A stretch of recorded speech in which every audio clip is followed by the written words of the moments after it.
too. Yeah. I mean, he's going to get you at least one pick every game, but at least he might throw for a few touchdowns. Might throw for 350. Yeah. Can't be any worse than Jake Browning giving you 3 interceptions a game. Just saying. Yeah, that's true. Alrighty, so welcome back to Wisco Fanatics Tuesday evening, part 2.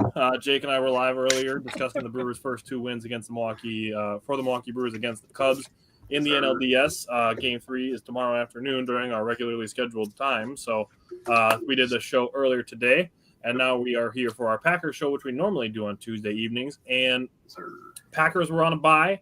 So we only have a preview this week. We did do a recap of the Cowboys game last Tuesday, so we're going to hit the intro and do our Packers-Bengals preview.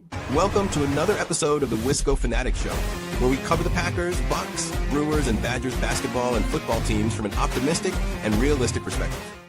Wisco Fanatics is brought to you by Cardboard Legacy, Wisconsin's most complete sports card shop. Buy, sell, grade, and consign all at their location in Oshkosh. So as you heard a little bit, we kind of opened the show just discussing the trade that happened, and I just want to give Jake the opportunity to pat me on the back for calling Joe Flacco to the Bengals yesterday. We're going into this. There was plenty of rumblings that the Bengals weren't going to start Jake Browning this week anyways, and then now Joe Flacco gets traded to the Bengals, so it seems to basically all but confirm that Jake Browning won't be the starter. They released Mike White earlier today before making the trade, so it really just kind of seemed like, okay, they're letting somebody go, they're bringing somebody in. They let go of Ripping too, I think. Oh, did they? Yeah, I saw Mike White got released, so that was the one that I saw. So I'm like, okay, they're going to be bringing somebody in. So let's start with the defense. Simon, I'll go to you first. What are you going to be looking for from the Packers defense against the Bengals, very probably Joe Flacco-led offense? Yeah, I mean, as bad as the Browns' offensive line this year, the Bengals' offensive line is not that much better. Micah Parsons, he's going to be a huge I'll just kind of read something. I kind of found a couple things. Micah Parsons is aligned on the left edge of the left edge on 70 snaps this season, and on the right edge, basically they split 50-50. Bengals left tackle Orlando Brown has allowed 13.3% pressure rate, which is the highest, 10th highest, with at least 50 pass blocking snaps. And Amarius Mims has posted 10.8% pressure rate, which is the 12th highest.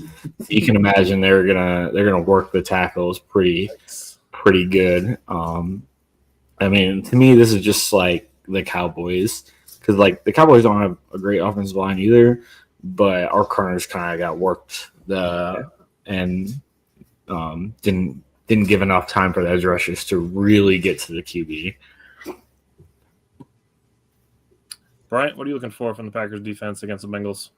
Yeah, Simon kind of already mentioned their offensive line is horrible. I know we don't, go by PFF grades all the time here, but their highest graded PFF player on their offensive line for the season so far is the left tackle that Simon just alluded to at 57. The rest of them are worse than that. So the whole offensive line has kind of been turnstiles. I believe PFF's grading system, Reggie, welcome back. I believe PFF's grading system is that 60 is average. Yeah, that's the way it works. So not a single one of them is playing average. Their quarterback's hurt. So Joe Flacco just played us, and it's not like he put up big points on us or anything, but they beat us basically by quick throwing the ball and running the ball.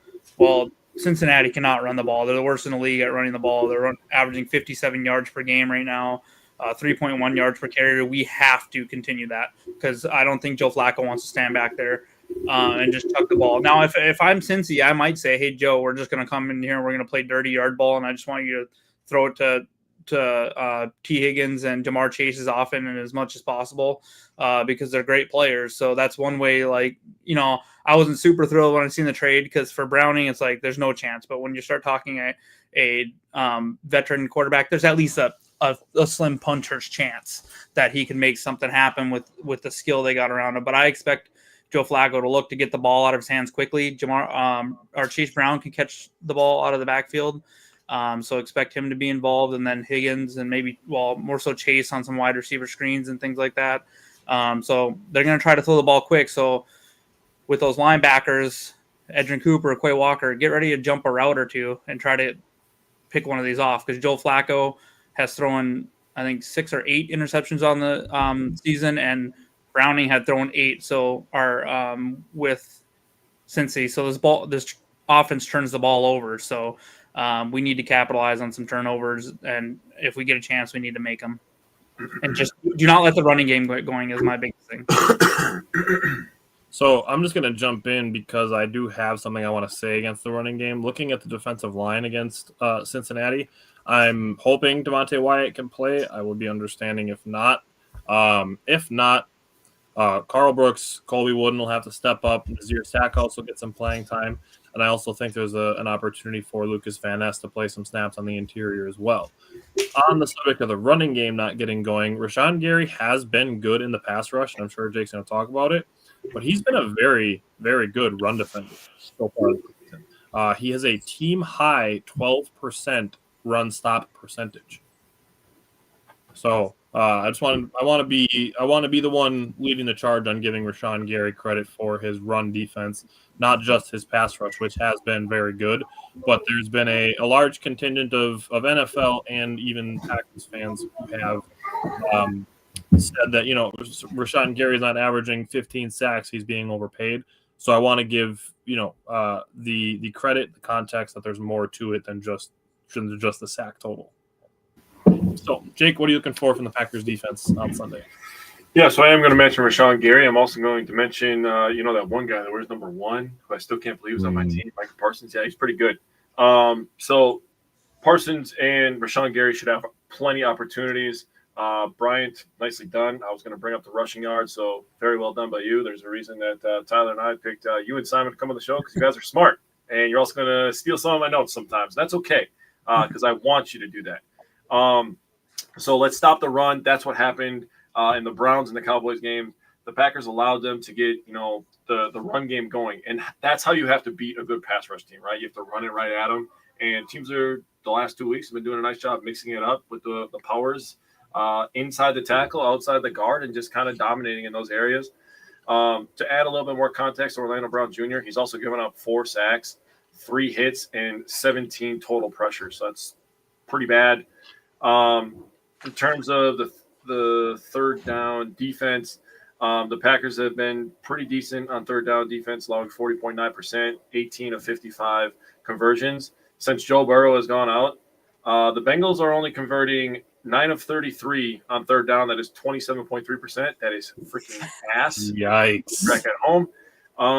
In terms of red zone defense, the Packers are allowing 58.3% touchdown percentage, which obviously that number is a little bit skewed. They had a week where they only allowed 1 attempt and they gave up a touchdown. Since the Bengals have lost Joe Burrow, they have scored touchdowns on 3 of their 4 red zone drives, which when you take a look at it, you're like, oh, that's not too bad. But I think the bigger concern is that they've only had 4 red zone trips in 3 weeks. That is bad. You're turning the ball over 3 times as many times than you do red zone trips. You're not going to win many football games that way. Stop the run, force some turnovers, and this could be a real fun day at Lambeau Field. I like it. Bryant, what are you looking for from the special teams? To not be special, really, to be honest. When I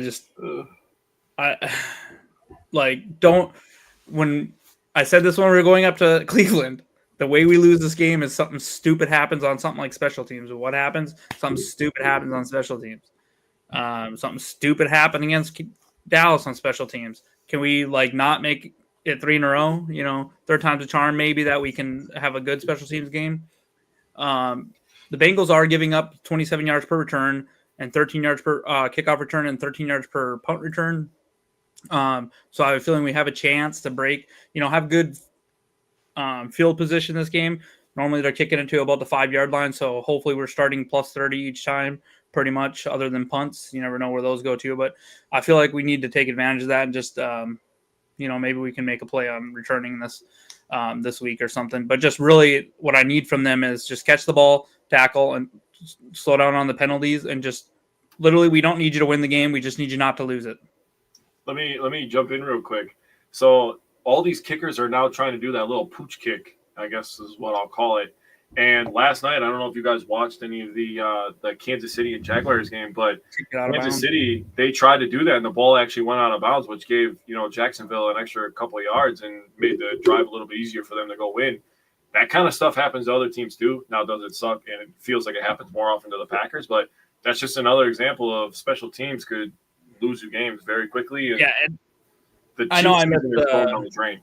I missed the review against Dallas because I had some family stuff. But one of the things that was frustrating me, we need to make a change to, is I don't know why our returners are standing on the goal line. Put them on the 5-yard line. If they're going to do that drill, they need to get up there and get the ball. They can't let that thing bounce.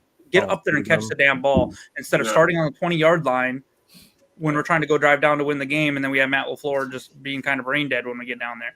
Like, you're already 10, 15 yards behind the normal starting position. Just get up there and catch the ball. That's one play in 8 seconds. Yeah. If you get it. Yeah. Yeah. On that subject, as far as coaching goes, I'm looking for the Packers to be aggressive and stay aggressive.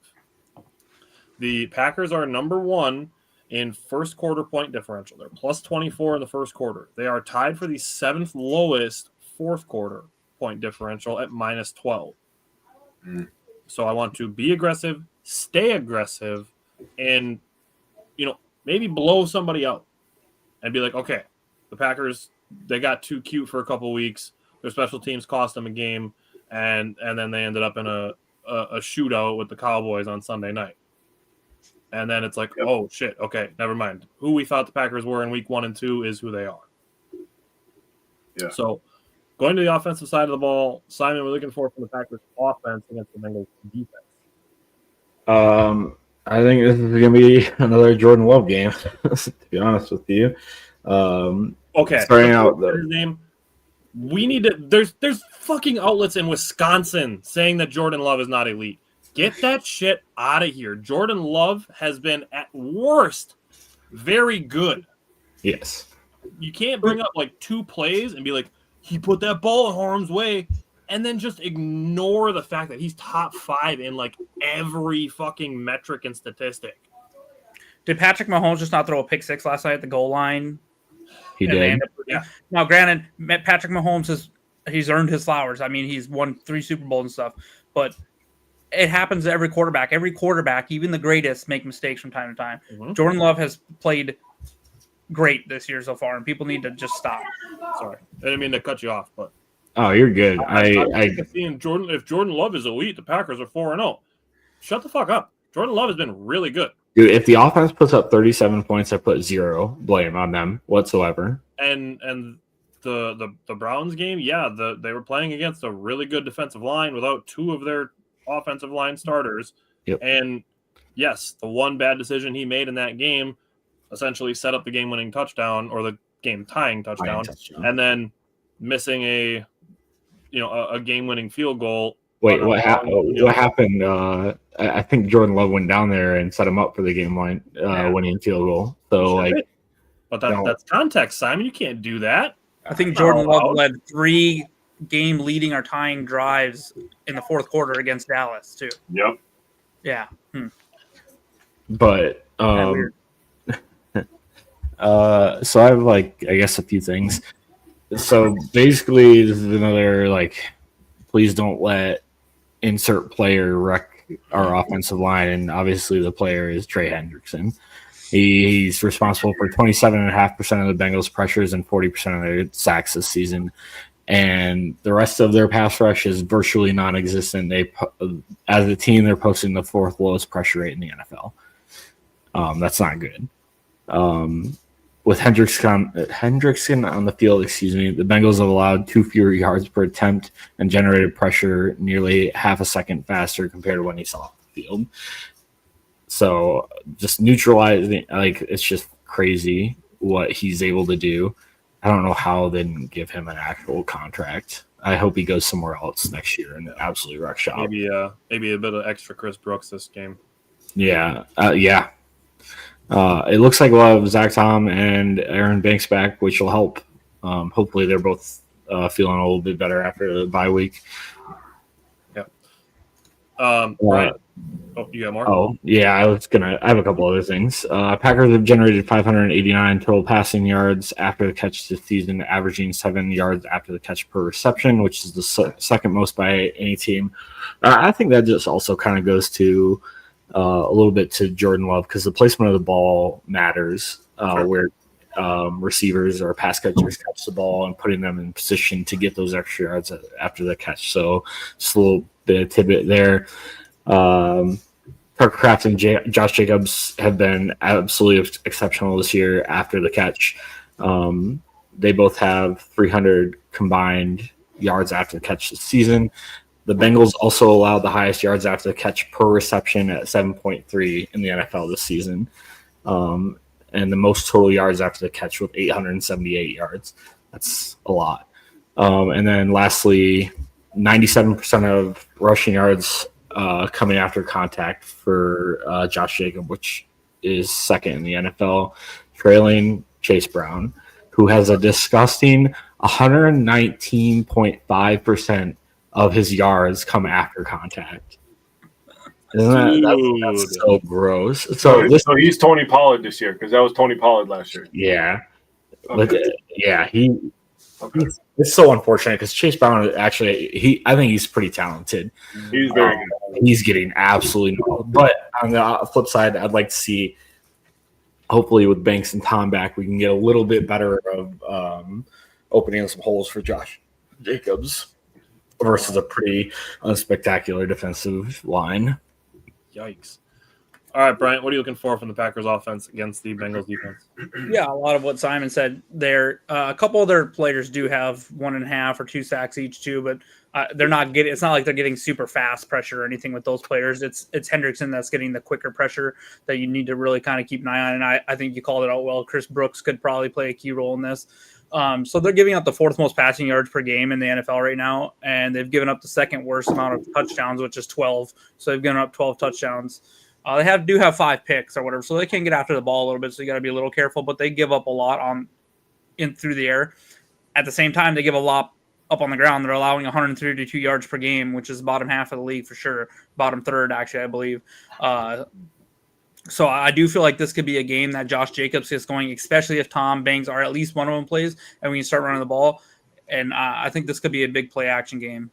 I want to see a flea flicker from Savion Williams to Matthew Golden touchdown. I know. I can't wait for Savion to throw the ball. Yeah. But this could be definitely like a big play action game where you could see Jordan get in a groove and we're just moving the ball up and down the field for sure. Yeah. The Bengals do have the 7th lowest team coverage grade. So I'll be looking for the Packers to spread the ball around. I feel like this is one of those games where a bunch of guys could have a touchdown. Like, Oh, wait. I got something for that. Just going to say. The Packers are number 7 in red zone touchdown percentage. Cincinnati has the 5th highest red zone touchdown percentage allowed. That is a perfect storm for the Packers to repeat their red zone performance against the Cowboys, which was 5 out of 6. So Packers get another 5 out of 6. They're scoring 4 points. The Packers will be in a good spot. So the Bengals do not, even with Joe Burrow, in my opinion, don't have as competent of an offense as the Cowboys, which is a weird thing to say given the fact that they have so many playmakers. But it goes to show that the offensive line matters that much. And apparently everybody in the NFL, for the most part, understands that except for Cincinnati.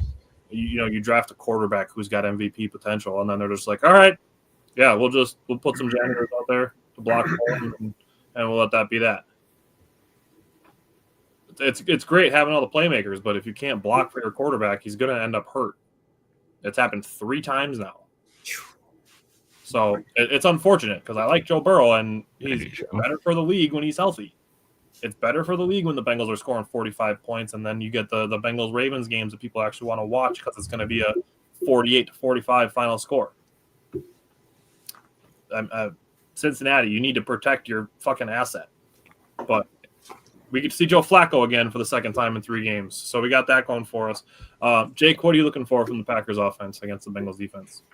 Yeah, so I'm glad that Simon brought up that Banks and Tom should be back. It looks that way at least. Also returning to practice. I don't know if he'll be back this week is Christian Watson. Not trying to steal your thunder, Brian, but I was very excited seeing that. I love number 9. On top of that, I have one more move for the offensive line. Jordan Morgan is the starting right guard. Sean Ryan has been horrible. Yeah, he's been not good this horrible. year. He is a mauler over run blocker. Good run blocker. But he is horrible in pass pro. Terrible. Jordan Morgan, you draft him in the first round, throw him in there. Figure it out. Pre-snap penalties are a little annoying. He's been much better overall as a player. I think it might have happened already if he wasn't having to move around so much because of injuries, to be honest. I agree. I agree with that 100%. But that would be the move that I would make. You can shuffle things when injuries happen if you have to, but throw him into the starting lineup and just put your best 5 out there. I'm sick and tired of the floor talking about it, and it's not happening. Put your best 5 out there. Let's see what happens. Josh Jacobs is going to have an absolute field day against the Bengals.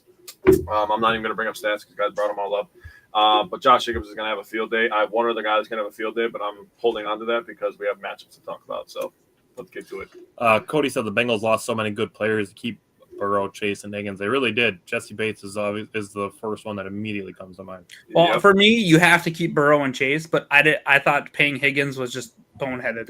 Yep, I thought that was silly as well. People are making fun of the Packers for paying $100 million for Parsons and Love, and the Bengals are paying $75 million for 2 wide receivers. Mm-hmm. So you keep Burrow and Chase for sure, just like Vikings kept JJ, but Higgins was the one that I thought really was not smart. I think he was a little expendable. Yeah, they should have probably tried to trade him, to be honest with you, but that's another conversation. Yeah. He's a good player, but you can't pay offensive line now. And then you're taking Shamar Stewart in the first round because you don't want to pay Hendrickson instead of an offensive line. I don't you lost your all-pro safety in the process. Okay, and then you let Shamar Stewart sit out all of the offseason. Yeah, you don't want to pay him either. What are we doing? I mean, on top of that, you pay Higgins, who's hurt all the time, and then because you paid Higgins, you can't protect Burrow. Now Burrow's going to be looked at the guy that's hurt all the time. Yeah. Yep. All right. So, Brian, we're talking about injuries. What are the injury designations to watch for? Yeah, so for the Packers, I mean, it's positive that Tom and Banks practiced on Monday, but we'll see what that means. Wyatt, I would be surprised if he plays this game. I don't hold too. I'm really looking at tomorrow, see what happens tomorrow. They could just been giving him another game or day. Matt LaFleur did say he's week to week. It's been, they had the bye week, luckily, so we'll see where he's at. If he ends up questionable and doesn't play, I'll feel okay. Yeah. If he's doubtful right away, then I'm gonna be like, shit, he might miss next week too. Yeah, and I don't want to scare anyone because we had a bye that he could end up having to go on IR, and we just didn't have to make the move yet. So that's something we'll have to keep an eye on too. I'd be very surprised at that. Yeah. So based on all the reports and stuff.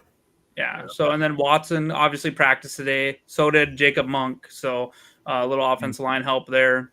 Belton did not practice. Hobbs came back from his concussion. He was practicing today. And then one I was kind of disappointed not to see, really, that didn't get on the field still would be Marshawn Lloyd. I was hoping that hamstring was better by now. And then Colin Oliver, not that we need him, but he hasn't played anything yet. He could still be a fun, versatile piece playing at linebacker. So, and then for the Bengals, really the big one we just got to keep an eye on is Shamar Stewart, whether he's going to play or not, because he's questionable. So I'm surprised they don't shut Colin Oliver down for the year, to be honest with you. Yeah.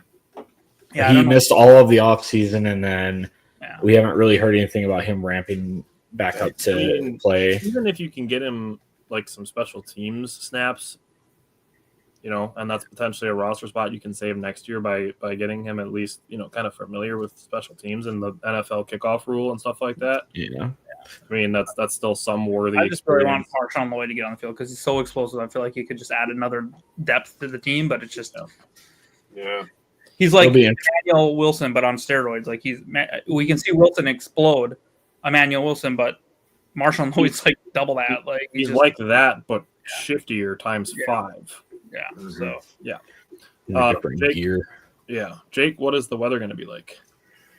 67 degrees on Sunday morning. Dude, I was waiting for it. Let's go. Oh, you didn't like my joke? You didn't like my joke earlier then?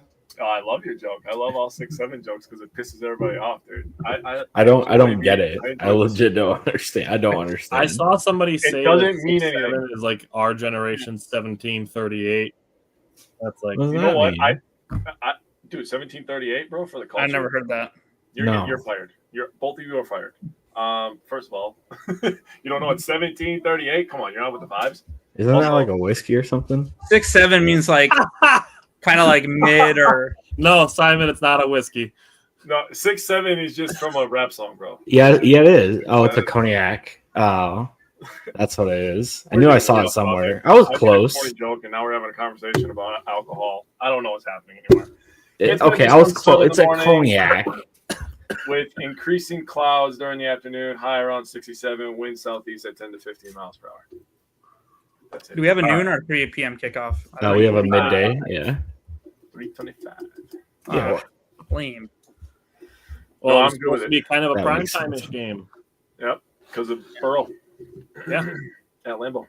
Bro, why would I the- know this? The Sunday night game is Bears Commanders because it's Caleb versus Jaden. I thought that was Monday night. Is it Monday night? I think it's a Sunday. Monday There's night. 2 Monday night games this week. Again? Why is there 2 Monday nights like every week now? I don't I like understand. that, to be honest. There wasn't this week. Maybe it's every other. Something like that. Thursday night is Giants and Eagles. Yeah, Monday Yeah, night. no one cares about that. The Giants. Oh, that is one of the Monday night games. The Bills and Falcons is the other one. The Sunday night game is the Lions and Chiefs. That's a good one. That's a real that'll be good a one. good game. That'll be a good game. The Yeah. Bills are going to absolutely erupt all over the Falcons. The 2-3 Kansas City Chiefs. Soon to be 2-4. Sadly, I'll be cheering for the Lions a little bit. I'm not going to lie to you. I'm not cheering No. for the Lions. No. I'd be okay with the Chiefs getting back to 500 Chiefs- if it means yeah. the Lions. Yeah. win. No, I think it'd be funny to have a Hall of Fame quarterback, and Taylor Swift's apparently, love Redwood. Let's boy. just move on. Okay. Simon, who's your X factor? I can't believe I know that. I wish I didn't. What a weird. The X factor is going to be the cornerback room. I kind of alluded to it earlier, but you got to give the pass rush enough time to get to Joe Flacco. No. They have every opportunity in the world, but if he gets those short dump off passes off, and I mean they have playmakers, they can make guys miss, and we don't need any of that. So play up on him, and then just allow the pass rushers to get after Flacco. He's a statue, anyways. All right, Bryant, who's your X factor? Yeah, actually, mine is Joe Flacco. To be honest, I put with Browning. I don't feel like they had any chance. With Flacco being a veteran, it just gives him a chance. Literally, he can put him in better spots and stuff like that. Now, I know he's new to the offense, but he's played a lot of football.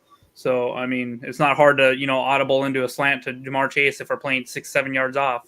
I didn't even mean that time, but if we're playing several yards off, now I can't even say that. But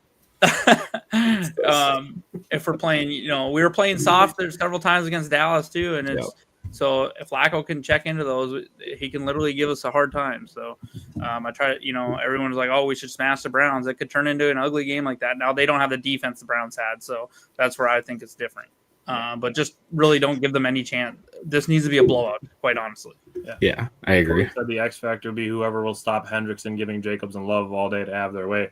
I did bring up Cody. I'm not sure if you were here when I said this could be a game where Chris Brooks plays a lot in the backfield. Jake, who is your X factor? So my X factor is Tucker Kraft versus the Bengals defense overall.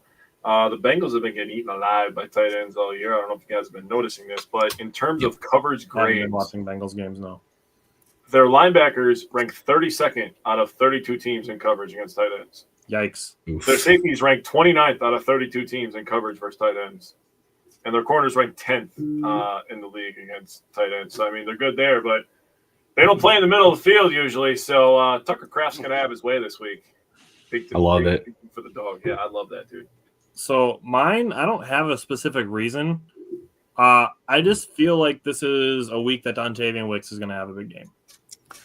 I love it. Just going strictly off vibes. I just feel like this is a week for Dontavian Wicks to have a big game. We talked about it. The Bengals as a team have the 7th lowest team coverage grade. So when we get into some other stuff here, I'm going to have some more stuff to say about spreading the ball around. So let's go into some score predictions. We always do the head and heart, the more analytical from the head. Simon, what are your score predictions from the head? I got 30-20 Packers. All right. Bryant, what do you got from the head? I put 35-20. All right. Jake? You guys have way more confidence in the Bengals offense than I do. 28-13 Green Bay. I have 31-17. I will say there's something to be said that Matt LaFleur's teams seem to start slow after buys, so hopefully we'll reach that 30 mark, and hopefully that won't happen this week against this inferior opponent for sure. So hopefully they're ready to play, ready to roll. Alrighty. From the heart, Simon, what do you got? The more ideal. 35-14. I think we just blow them out of the water, and it's never even close. Like 7 of those points are going to come with like 3 minutes left in the game or something. Yeah. So I have one more point for the Packers, one less point for the Bengals. I have 36-13. So, Brian, what do you got from the heart? I put 42-13. Could see it. Love masterclass. Yeah. Jake, what do you got from the heart? You're so close, Brian. I have 42-10. Nice. All righty, let's do some Simon Says. Brian, you got 4 this week? Only 3. Okay. All right, give us the first one. I'll tie the 2 together. Jordan Love again goes for 303 touchdowns, and one of those touchdowns is a 45-yard touchdown to Golden. I mean, I'm so ready for his first touchdown. Yes. Justin said 31-21 from the head, 35-15 from the heart with both of those. We're pretty close. So I'm just going to jump in on this. I've already mentioned it multiple times, the team coverage. This is one that I kind of go back to, but this is one of those games where I really feel like Love could have 4 touchdowns to 4 different receivers. That's actually funny because I put Jordan Love 5 touchdowns to 5 different receivers. Oh, damn. I literally had one earlier that it was similar to that, but I took it off there because I was like, I feel like other people will think somebody's going like to say it. Yeah. I was going to do 4 and 4, so like you, Tyler. Here we are. Jake, you got one for offense? Yeah, I have Jordan Love has 2 touchdowns to Tucker Kraft, and Josh Jacobs also has 2 touchdowns. Oh, yeah. All of that. All right, so Jordan Love's throwing 6 touchdowns this week. Brian, I'm for it. Yeah, so for my defense one, the one thing the Packers really haven't done yet this year is turn the ball or force turnovers. So this game, I put that Green Bay finishes the game with 5 sacks and forces 3 turnovers. Ooh. Yeah, I like it. One of them, in my Simon Says, is going to be a Lucas Van Ness strip sack that comes from him playing an interior defensive line snap. Oh, yeah. Love that. Justin said Wicks has a 6+ catch game with a touchdown. I'm on board. That would be nasty. I'm on board. He's got to get one of them. If he can get 6 to 7 catches, that'd be pretty good. Shut the fuck up. Yes. Cody said Willis comes in because we're too far ahead. Oh, yeah. I love that. The Bengals can see what they could have We had. pull Sean Clifford off their sidelines and we put him in. Oh, who's our practice squad QB right now? I don't even remember. Clayton Tune. That's right. I couldn't remember who it was. Clayton Tune. I like Put Sean Mannion out there. I don't give a shit. Oh, yeah. I'm for it. Quarterback coach. Give him Love's jersey. Let's get Tom Clements out there. Justin said Micah Parsons has an interception. Nixon shuts down every receiver he covers this week for no catches. It'd have to be like a tipped interception or something like that because he doesn't drop in coverage that often. Yeah, Nixon would be sick. Jake, did you have one for defense? Yeah, I have half of Brian's. I have Packers force 3 turnovers. Like that. I have Packers have 7 sacks. Good God, yes. I could see it. Bad O-line and a non-mobile quarterback. And it's not like Justin said to put Jake at quarterback. Fuck yeah, let's do it, dude. Hell yeah. I'm ready to go. It's not like Chase Brown is really known for his pass blocking either. Mm-hmm. No. So, I mean, really not having any good blockers. I mean, Brian highlighted it well that their best offensive line is graded at 57 when PFF's average is literally 60. So they don't have a single guy who has an average PFF pass blocking grade. Chase Brown pass blocking grade 19.6. Oh, so that's probably super dark red. Yeah, it's almost black, honestly. Yikes! Cody said, I can see the sacks. They won't be able to run much if they're trailing the entire game. That's fair. And the Packers' run defense has been pretty good. Do we get to see Lucas Patrick? Let's go. He's on IR, so I don't think so. He was in for a little bit. Put him back out. Put him out there anyway. Yeah. All righty. Simon, did you have any other Simon Says you wanted to throw out there? Nope, that was the two I had. All righty. Well, thanks for hopping in. We had a short preview today because there's no recap because Packers coming back from their bye. It'd be nice if Packers had more of a midseason bye and we could spend some of the extra time talking about some of the stuff that we have going through the midseason, but it's kind of hard to do a midseason review when we're about a quarter of the way through the season. So other than that, we will be back again next Tuesday evening to recap Packers Bengals and preview the Week 6 matchup. So, the Week 7 matchup. Now that we're going that far ahead, Justin, I can't grow a beard. This is about as good as it gets. I'm sorry. The mustache stays. I overrule. That's the only facial hair that the Army allows them to have. Yeah, it's whack. I would have a beard if I could. It's all right. All right. Thanks again, everybody, for sticking around. Cody said Slayton is one of their starting D tackles. So, yeah, that's. He's been not great this year either. All righty. Thanks again, everybody, for tuning in, and we'll see you guys next week. Go Pack, go.